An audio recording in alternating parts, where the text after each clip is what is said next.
Welcome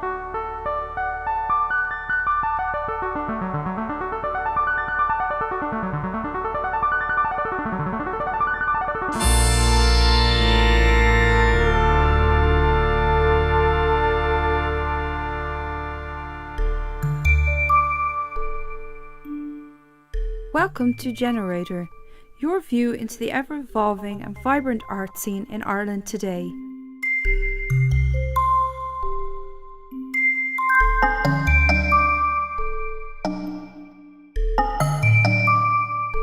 On this show we profile artist, illustrator and musician Karen Browett, the third artist from Generator's second group exhibition.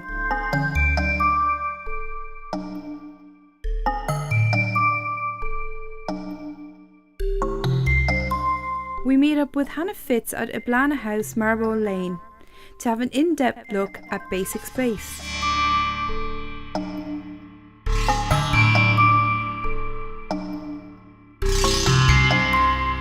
Firstly, we catch up with Helen Barry at the Axis Theatre Ballymun to talk about the national touring exhibition Practice, which presents collaborative works between professional artists and children.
My name is Helen Barry and I'm an artist. I'm a visual artist and I specialise in sculpture and printmaking. Most of my work is very much based in and around using architecture as a starting point.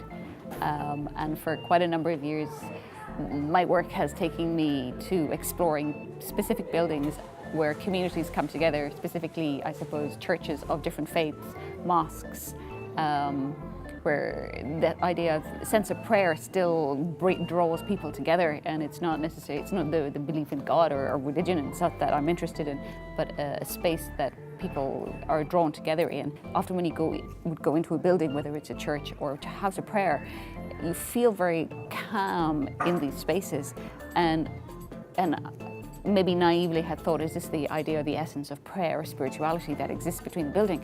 It's actually the geometry of religious buildings offers perfect symmetry, and if you're in a space or a building that offers perfect symmetry, it affects how you feel and it makes you feel calm. So this, as a starting point, I went on a mission to discuss with architects, and this was sort of an area that the architects didn't really engage with, and I thought I was quite disappointed in that, and I thought, well, perhaps at some point I will talk further with an architect, and maybe at some point I'd work on an architectural project with somebody and develop this and enhance this idea.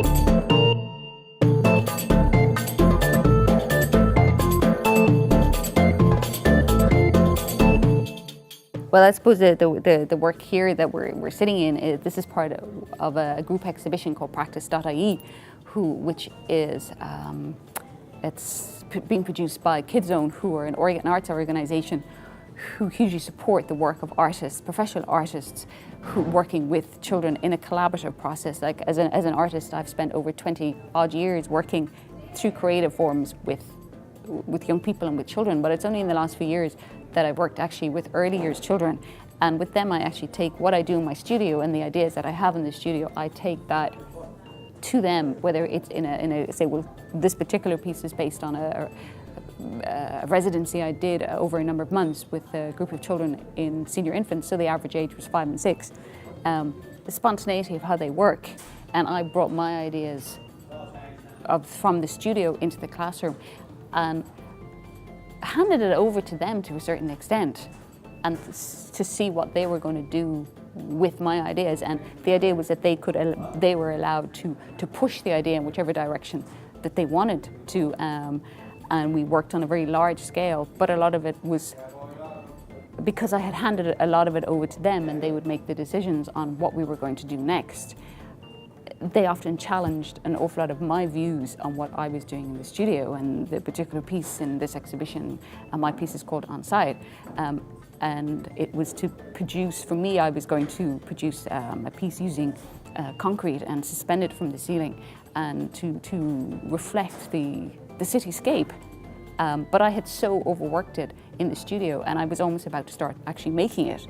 And I took the idea to the children in the classroom, and out of cardboard we made the city, or I should say they did, and they ran around and they scuttled around the room and they built this incredible city. And I realized that what I had produced in the studio and was about to start building on a very large scale was completely static, and it didn't reflect the ad hoc nature of a city that the children got.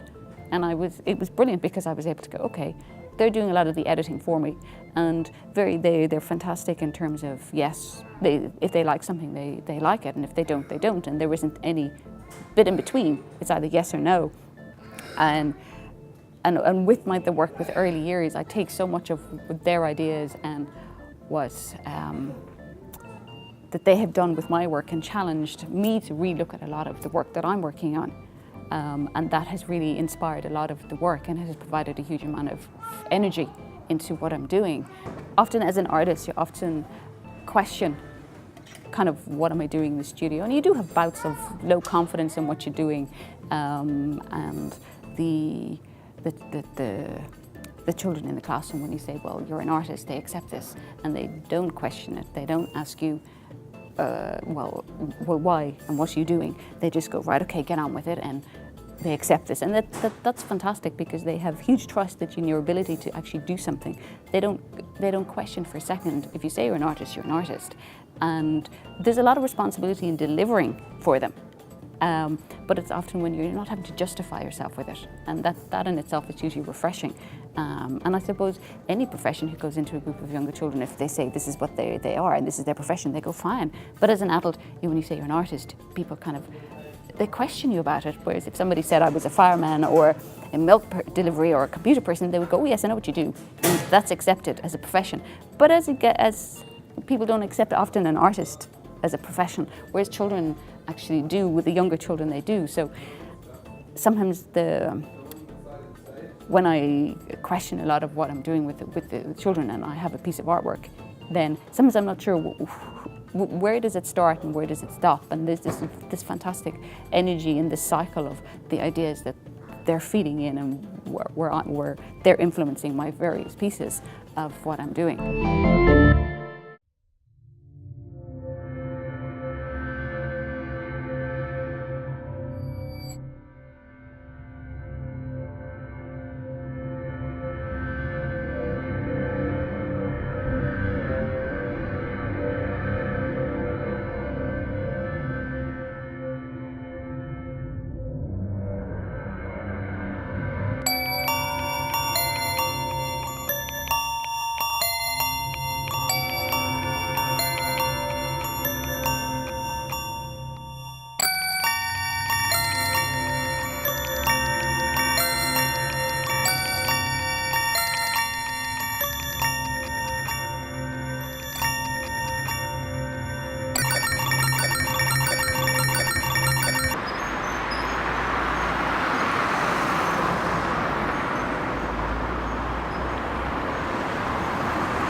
This is Basic Space.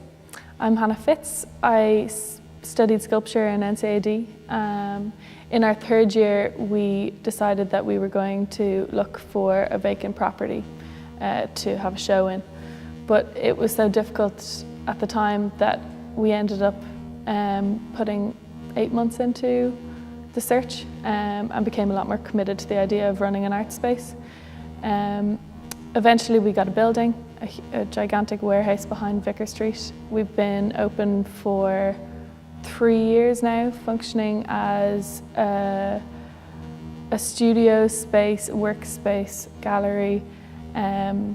We're run by 6 directors. The directors of the space are people who commit to spending their free time on making this like a better place or doing projects. As we are at the moment, we're on Marrowbone Lane in a Blana house, given to us by, or rented to us by the Dublin City Council Arts Office. They give us a lower rent because we're an arts organisation, and we have 15 studio members at this moment, coming into 2014.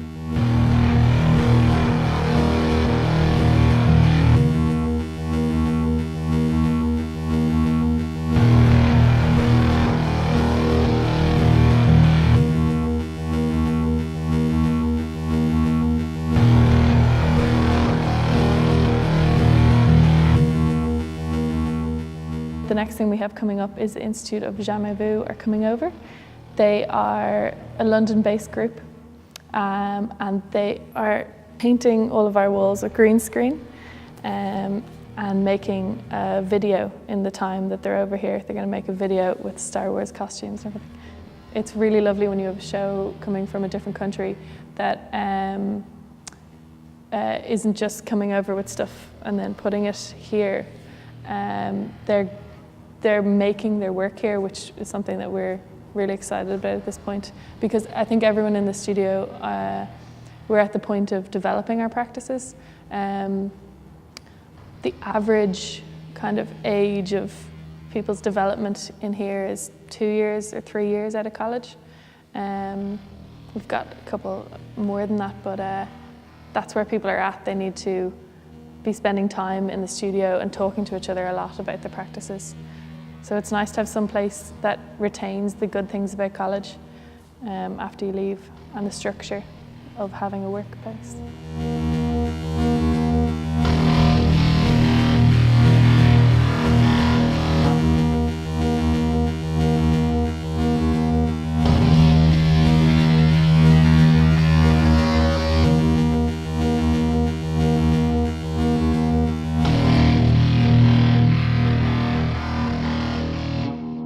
I think actually the development of letting artists into vacant spaces happened really, really slowly in Dublin.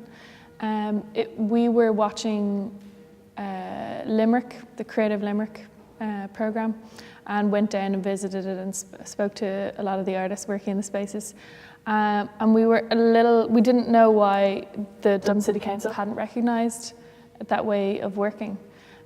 So we were speaking to a couple of lovely people on the council, and within a couple of months we had gotten a lot of support. We had spoken at a lot of events. I don't think that's the way it should have to be for artists who need to find, to open more space and to make more amenities available. But at that point I think there needed to be a good bit of work done. And now that we've opened the space and functioned as a kind of a vacancy space, we can see a lot of the issues that surround vacant use in Dublin. At the moment, they're putting, the idea is that artists can use these spaces for lower rent. But as soon as, of course, the money comes back even slightly, the artists are going to be the first people to go out of the spaces as they're redeveloped and become, shops, spar shops and storage spaces. So I think the problem is coming back into coming into 2014, how do we look out for the future that the next time the money comes back, that the arts are protected in terms of their workspace? For us, this is really important in that it doesn't come down to production, so it becomes less about window decoration and the arts being something that kind of is the shiny, happy surface to a recession, and instead is given like quiet, hopefully warm working space for artists to continue producing artworks. This needs to be provided in policy as the money comes back in. We don't want to hear any more about decorating windows, closed windows in the recession. This needs to be more about investing back into the arts as something that kind of developed itself in the recession times. I hope to see a lot of the groups that did emerge over the last couple of years, the last 4 years in Dublin. It's been a really exciting time in Dublin and around Ireland. And I hope that those groups don't disappear. A lot of them have already, but I hope we see them again.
My name is Karen Browett. I used to work full-time in art, but now I just make art for myself, and I do screen printing quite a lot as well. I end up working with bands, and the beauty of this one was that I got to do it just for myself, which was the first project I'd done just for myself in quite a long time. I studied illustration in college, so I'd been kind of going towards working commercially for the last few years before that.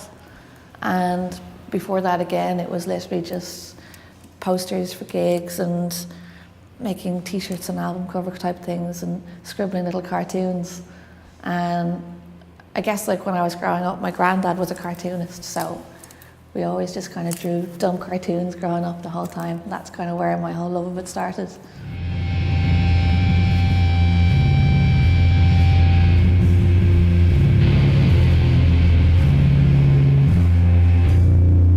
I was working in Tower Records as the kind of art director and in-house graphic designer for about 6 months, and that was an incredible opportunity.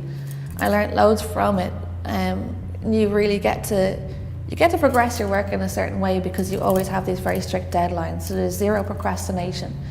So it really puts you under pressure, and I think it's important even as a fine artist to try to work commercially in that regard sometimes, to put yourself under that pressure, because you really you become less precious about your work, so your output becomes larger.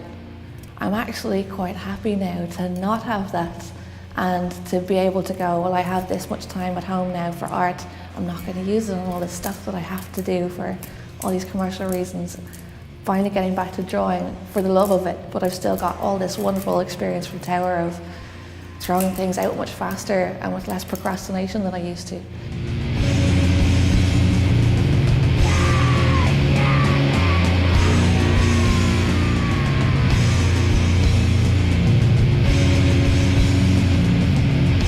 Wereworms is a 4-person collective. We kind of got together because we were all making art kind of within the music scene, and we just wanted to have something fun to do together where we could just make art for fun for ourselves. And we started to do kind of screen printing and little comics and little drawings, and we'd kind of hold stalls at gigs where like we'd sell zines and patches and all sorts of little things that we made. I think the emphasis on it was just to get the 4 of us working on things that we love again. And it was really nice to have that kind of union of the music scene that we all kind of grew up in and the art that we were doing, all being together at gigs and stuff again. So it's something I really enjoy doing.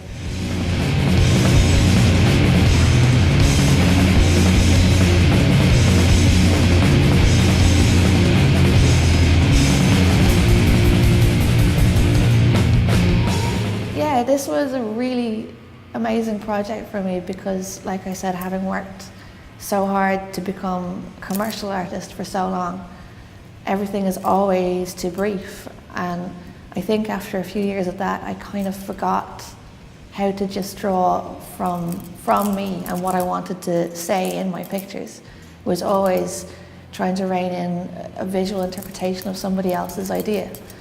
So for this one, especially because I've been moving house, so all my stuff's in storage, I didn't even have a portfolio, that I was just, okay, now I gotta make something for me that's entirely personal very quickly. And the themes that I had been kind of finding coming through in my scribbles on the side pages of all the work that I've been doing was just this kind of theme of kind of having a really shit year, and like all through all of these pieces you can kind of see there's like, I ended up using the I theme without really intending to quite a lot overly, and I think it's just through kind of searching in that year for like strands of kind of who you are and what you're doing. And I really was looking, I think I was kind of searching through all the research I was doing and the documentaries I was watching. I kind of realised we're all to do with this kind of search within yourself. The animal, human things were all to do with kind of searching for, like, reading about animal spirit guides and the whole themes of kind of invocation and possession and guidance and all of these kind of magical things that people look to help them figure things out. And having this project being entirely personal this way and kind of realising that that theme would come through in my scribbles was really, like, I found it very liberating. It was a really fun thing for me to do. I just got to go, okay, you've got 2 weeks, you've got all these themes that have come together, make it the way you want to make it. I'm used to working in a very strong colour palette, and I'm used to, because I've been working commercially, working very heavily with Photoshop and Illustrator. So this was the first thing that I'd allowed myself to put down all of the tools that helped me and to not have any of the equipment I usually have because I'd been moving house and everything, and just have a pencil case with literally some pens, a brush pen, some Indian ink and some paper, and that was all, and it was just incredibly freeing. I loved it.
you.